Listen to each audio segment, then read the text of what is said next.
Hello, ये question number fourth part है question number 3 का।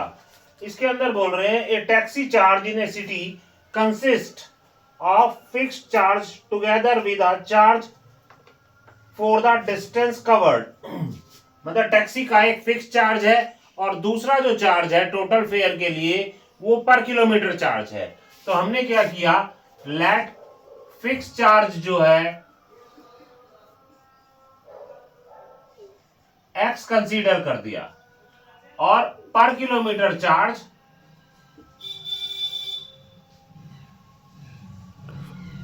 Is equal to Y rupees consider किया हमने। ठीक है, फिक्स चार्ज हमने एक्स रुपीस कंसीडर किया और चार्ज पर किलोमीटर हमने वाई रुपीस कंसीडर किया। तो इन्होंने बोला for a distance of 10 kilometre, 10 kilometre के लिए चार्ज आया, टोटल फेयर आया 105 फॉर 10 किलोमीटर। चार्ज कितना आया 105 रुपीस। ठीक है, क्वेश्चन समझ गए हो। टैक्सी का एक फिक्स चार्ज है और दूसरा किलोमीटर के ऊपर डिपेंड करता है, जितने किलोमीटर चलेंगे उतना चार्ज आएगा। तो फिक्स चार्ज हमने एक्स कंसीडर किया और चार्ज पर किलोमीटर हमने वाई रुपीस कंसीडर किया। तो इन्होंने बोला कि 10 किलोमीटर जाने के 105 रुपए बने। तो जो 10 किलोमीटर गए, जब 1 किलोमीटर का चार्ज जो है फिक्स चार्ज तो एक्स ही है, तो ये तो आपको पे करना ही है, प्लस 1 किलोमीटर का चार्ज वाई रुपीस है तो 10 किलोमीटर का चार्ज हुआ 10 वाई रुपीस और दोनों चार्जेस का सम करने से आया 105 रुपीस। तो ये बन गई हमारी इक्वेशन नंबर 1। फिर ये बोल रहे हैं 15 किलोमीटर की जो जर्नी है फॉर 15 किलोमीटर, तो 15 किलोमीटर के लिए पर किलोमीटर का फिक्स चार्ज तो एक्स ही हुआ प्लस 1 किलोमीटर का वाई है तो 15 किलोमीटर का हुआ 15 वाई इज इक्वल टू, इन्होंने बोला टोटल जो कॉस्ट आई है फेयर उसका वो आया 155 रुपीस। तो ये बन गई है हमारी इक्वेशन नंबर 2। अब बस हमें क्या करना है, दोनों इक्वेशन को सॉल्व कर लो और वैल्यू निकाल लो। वैसे तो ये आसानी से एलिमिनेशन मेथड से हो जाएगी, लेकिन अभी तक हमने वो पढ़ा नहीं है, इसलिए हम सब्स्टिट्यूशन मेथड ही यूज करने की कोशिश करते हैं। तो यहां से हमने क्या किया, x की वैल्यू निकाली जो कि आई 105 माइनस 10y। अब ये x की वैल्यू आप ऊपर वाली इक्वेशन के अंदर पुट कर दो। तो x की जगह रखा 105 माइनस 10y प्लस 15y आगे गिवन है इज इक्वल टू 155। तो ये डिफरेंट साइन है जो कि आपस में सब्ट्रैक्ट हो जाते हैं। तो ये हुआ 105 और यहां पे बचा प्लस का नंबर चूंकि बड़ा है तो 5y is equal to 155। Then 5y is equal 155 minus 105, so result is 50. 5y is equal to 50, then y is equal to 50 upon 5. It means y की वैल्यू आ जाती है 10। तो अभी हमारा y is equal to आ गया है 10।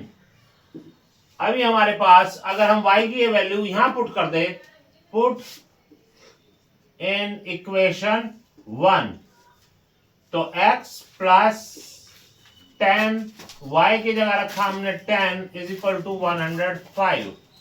तो ये आया x प्लस 100 is equal to 105। Then x is equal to 105 minus 100, it means 5 rupees. तो x क्या था हमारा, फिक्स चार्ज आया 5 रुपीज और चार्ज पर किलोमीटर जो कि हमारी y की वैल्यू थी वो वैल्यू आ रही है आपकी 10 रुपीज। ये इंपॉर्टेंट क्वेश्चन है, इसलिए इसके ऊपर ढंग से ध्यान दिया जाए। समझ आ गया। इसमें हमें टैक्सी चलती है तो उसके लिए एक फिक्स चार्ज निश्चित है और पर किलोमीटर चार्ज था, फिक्स चार्ज x कंसीडर किया और पर किलोमीटर की वैल्यू y कंसीडर की। तो इस तरीके से हमने दो इक्वेशन बनाई और सेम सब्स्टिट्यूशन मेथड से उन्हें सॉल्व कर दिया। तो इस तरीके से आप ये क्वेश्चन आसानी से कर सकते हो। अभी हम देखते हैं क्वेश्चन नंबर, इसी का नेक्स्ट पार्ट, फिफ्थ पार्ट।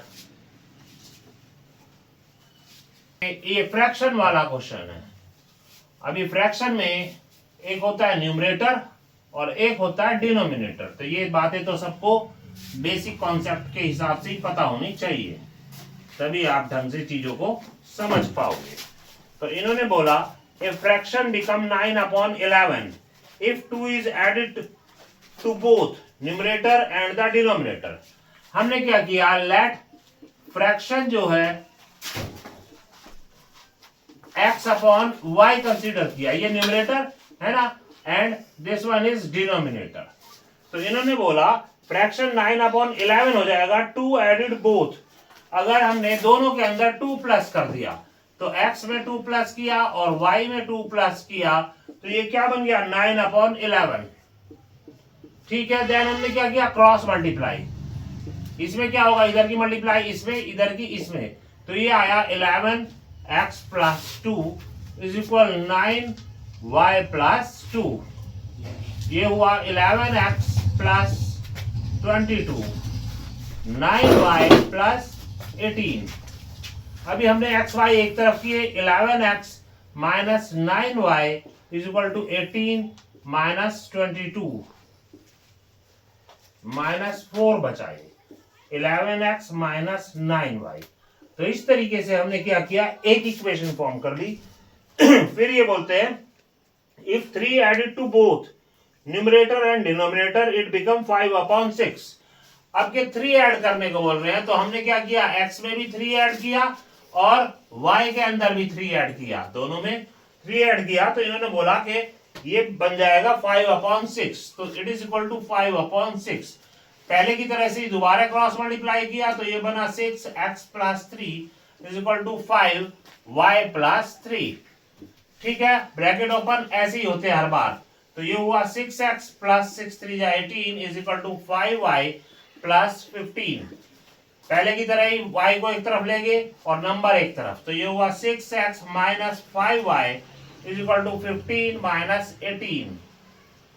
तो 6x minus 5y is equal to minus 3। ये आ गई हमारी दूसरी इक्वेशन।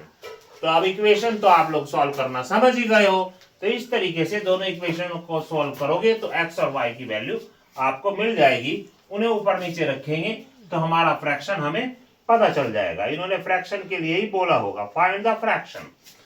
तो अभी हमने एलिमिनेशन ही मेथड अगर लगाया तो 6x इज इक्वल टू हुआ minus 3 plus 5y, then x is equal minus 3 plus 5y upon 6।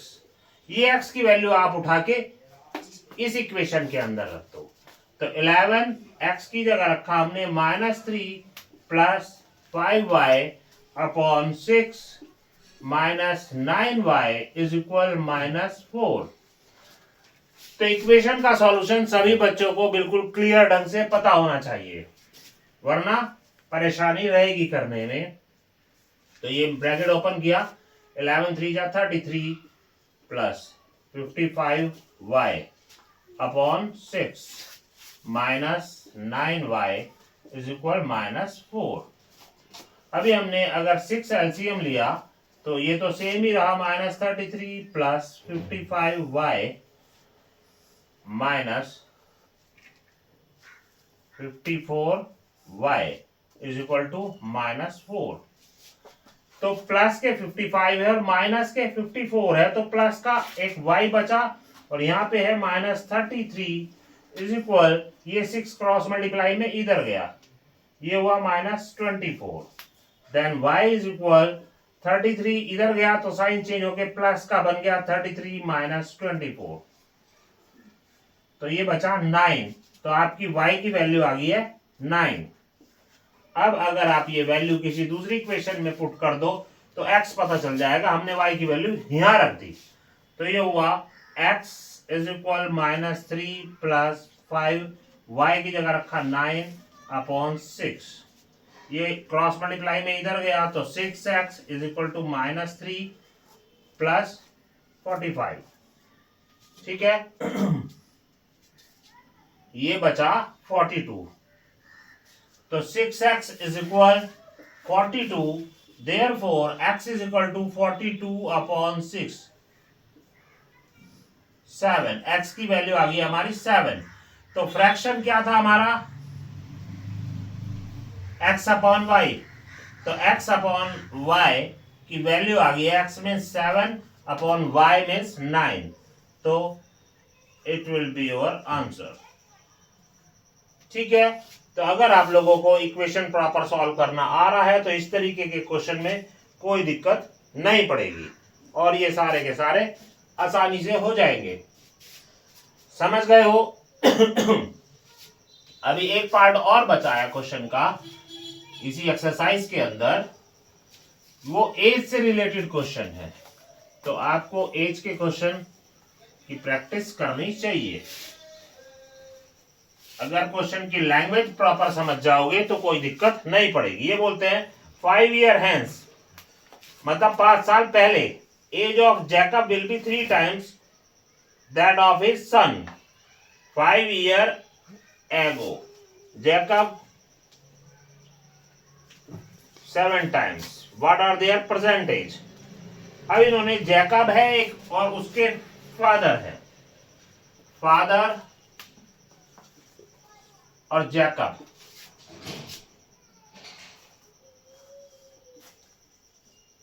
Jacob की एज, फादर की एज हमने क्या किया, एक्स कंसीडर कर ली और जैकब की एज हमने वाई कंसीडर कर ली। इन्होंने बोला 5 year hence, मतलब 5 साल बाद, Jacob will be 3 times that of his सन। तो आफ्टर 5 year बोला, आफ्टर 5 year, तो आप पहले क्या करो, 5 साल बाद एज निकालो इनकी। आज फादर की एज एक्स है तो 5 साल बाद क्या हो जाएगी, 5 साल बढ़ जाएंगे, इट मीन 5 साल बाद एज हुई x+5, और बच्चा जो था उसकी एज आज y है तो 5 साल बाद कितनी हो जाएगी, y+5। तो इन्होंने बोला था the age of Jacob will be 3 times, तो ये तो जैकब की एज है, ये 3 times होगी है इसकी, मतलब ये और ये दोनों बराबर नहीं है, ये वैल्यू 3 times है। तो अब अगर हमें इन्हें इक्वल करना है, हम बीच में भाई इक्वेशन तो इक्वल करना इससे बनेगी, ये 3 times है तो आप क्या करो, इसको भी 3 times कर दो। तो हमने इसको भी 3 times कर दिया तो ये आपस में इक्वल हो गए। तो x+5 is equal 3y + 15, then x - 3y is equal to 15 - 5 means 10। तो ये एक इक्वेशन बन गई, x - 3y is equal to 10। समझ गए हो ना? जब इन्होंने बोला 5 साल बाद, तो पहले दोनों की हमने 5 साल बाद की एज निकाली, फिर ये क्या बोलते हैं 5 year ago, 5 साल पहले, इसी केस को दोबारा करते हैं, 5 year ago, एगो मीन्स पहले। अब आज अगर फादर जो है एक्स ईयर का है तो 5 साल पहले कितना था, 5 कम था, तो फादर की एज कितनी हुई, 5 कम मीन्स x - 5, और बच्चे जो कि बच्चा आज y का है तो 5 साल पहले कितना रहा होगा, ये रहा होगा y - 5। तो इन्होंने बोला कि 5 साल पहले जैकब 7 times था, ये और ये इक्वल नहीं थे, ये 7 times था। तो ऐसे में हमें क्या करना चाहिए, इक्वल करने के लिए इसको भी 7 times कर देना चाहिए। तो x - 5 हम इक्वल करना चाहे तो इसे 7 times कर दिया, y - 5, तो ब्रैकेट ओपन किया, 7y - 35, तो x - 7y इज इक्वल -35, ये 5 दूसरी तरफ जाके प्लस का हो गया, तो x - 7y is equal to -30। ये बन गई हमारी दूसरी इक्वेशन। अभी इक्वेशन सॉल्व करना मैंने आप लोगों को बता ही दिया है, तो अगर आपको वो ढंग से समझ आया तो दोनों इक्वेशनों को सॉल्व करके x और y की वैल्यू आप फाइंड आउट आसानी से कर सकते हो। उससे क्या होगा, आपको जैकब और उसके बच्चे फादर दोनों की एज का पता चल जाएगा। तो इस तरीके से इस एक्सरसाइज के अंदर इतने ही क्वेश्चन थे, आप इन्हें ट्राई करें और जिसमें प्रॉब्लम हो वो कमेंट में मेंशन कर दें। ठीक है, ओके।